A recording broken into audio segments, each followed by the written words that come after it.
Once again, welcome to this Sunday's reflection. Today is the 24th Sunday in Ordinary Time.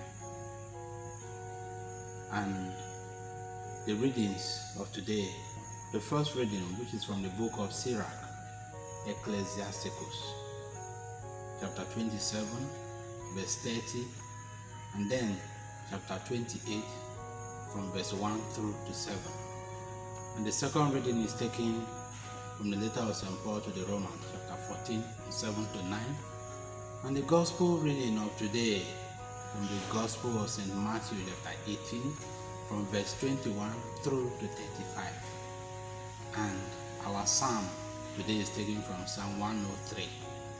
Our response to the psalm, Psalm 103, verse 8, telling us that God is slow to anger and rich in mercy. The theme for our reflection today is forgiveness as panacea for anger. My brothers and sisters, we live in a society where many people live with this poison, with this cancer called anger. What is anger? An author defines anger as the natural instinct that propels one to resist with force any perceived threat to physical or emotional well-being. In other words, anger is that natural feeling of hurt when something bad or unfair had happened to someone. Anger could be caused by a human being or something else. Anger could be said to be excessive. The topic of anger is also very debatable. Some people argue that it's right, some people say it's wrong. But today we shall look at anger from 2 points of view: just anger and unjust anger. The letter of St. Paul to the Ephesians, chapter 4, from verse 26 to 27, St. Paul tells the Ephesians, be angry, but do not sin, and do not allow the sun to go down on your anger. In other words, some anger can be termed just or good, while others can be termed bad or evil. According to Foot and Chain, there are 3 ways to look at just anger. And it says, the first, anger is just when it defends the honor of God. When the cause is to defend the honor of God, as Jesus did in the Gospel of St. John chapter 2, from verse 13 and following, the cleansing of the temple. Secondly, anger can be termed just when the reaction is proportionate to the offense committed. You do not expel a student from the school because of noise making. It is disproportionate. And finally, the third one, anger is just when it is quickly subdued. St. Paul just told us that you should not allow the sun to go down on your anger. Having seen anger as being just, what do we mean by unjust anger? My dearest friends, unjust anger can be characterized by hatred, resentment, holding on to grudges, vengeance, revenge, and so on.